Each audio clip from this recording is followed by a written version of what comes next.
Good afternoon, and thank you all for coming, and thank you for your support and your encouragement in all of my academic endeavors. According to the 20th century inspirational author, William Arthur Ward, the mediocre teacher tells, the good teacher explains, the superior teacher demonstrates, the great teacher inspires. Teaching the Bible is a way of serving students by inspiring them to learn it and live it for themselves. I've gained experience in servant teaching through teaching at Victory Bible Institute, a Christian high school, Sunday school, and even homeschooling my daughter. Being a teacher of the Bible is more than just a profession, though. It's being a servant, and not only to God, but to those you want to inspire, your students. I will show you why, as Bible teachers, we must become servants. And then I will show you how we can both serve and inspire our students. Allow me to begin by showing you why we must be servants.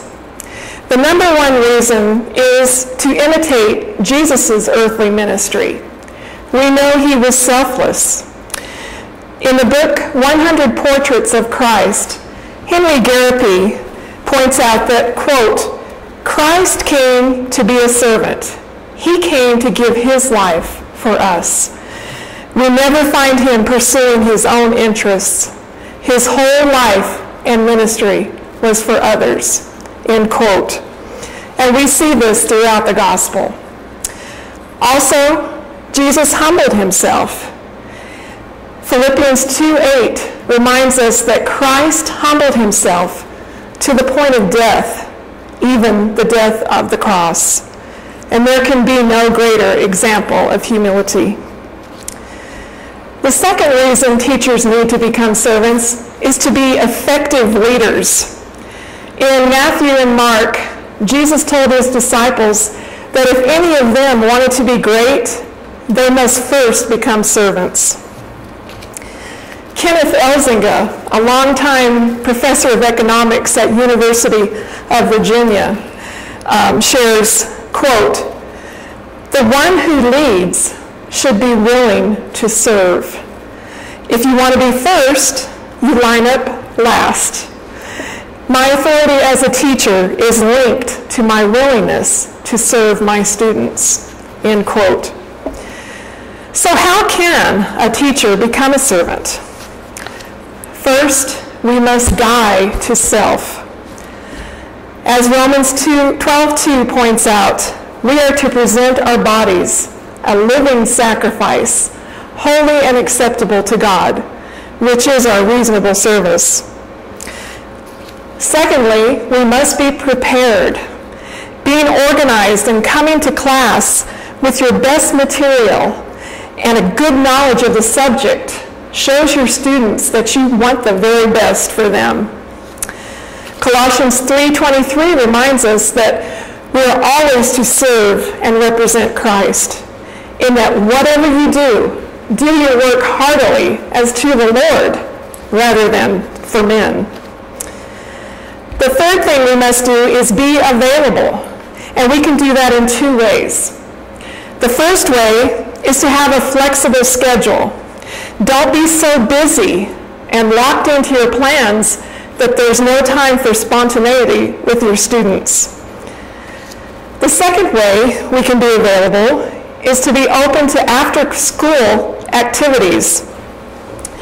Dr. Walter Bradley, professor of engineering at Baylor University, in the article, The Calling of a Christian Professor, suggests that a good way to speak into your students' lives and to share your faith with them off campus is to open your home to them for movies or dessert, or even to start a lunchtime Bible study.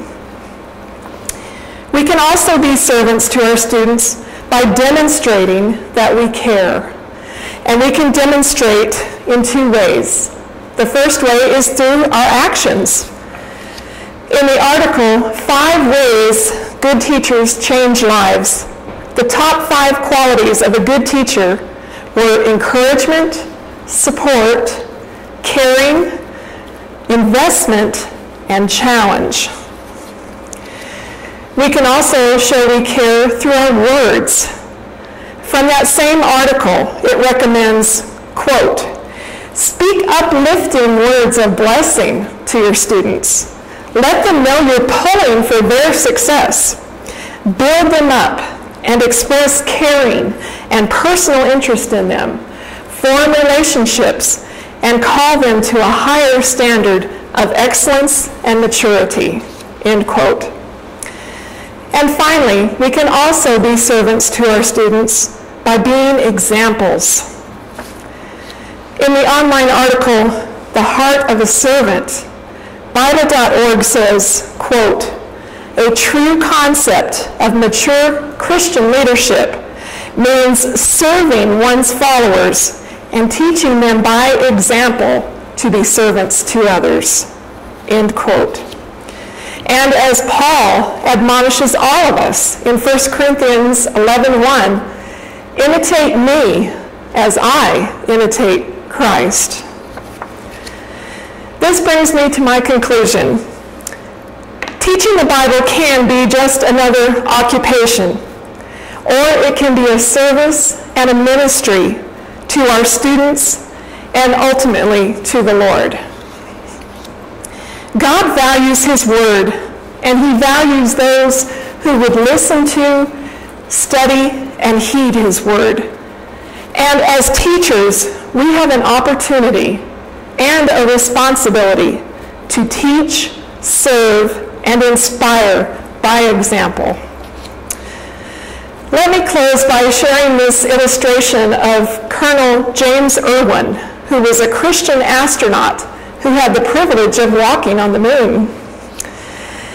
As Irwin was returning to Earth, he realized that some would consider him a celebrity, but being a Christian, he knew he had influence. So he stated, quote, "As I was returning to Earth, I realized that I was a servant, not a celebrity. I am here as God's servant on planet Earth to share what I have experienced, that others might know the glory of God. If Christ, Lord of the universe, became a servant for us, can we do any less for Him?" End quote. Thank you again for coming, and thank you for your continued support and encouragement. Thank you.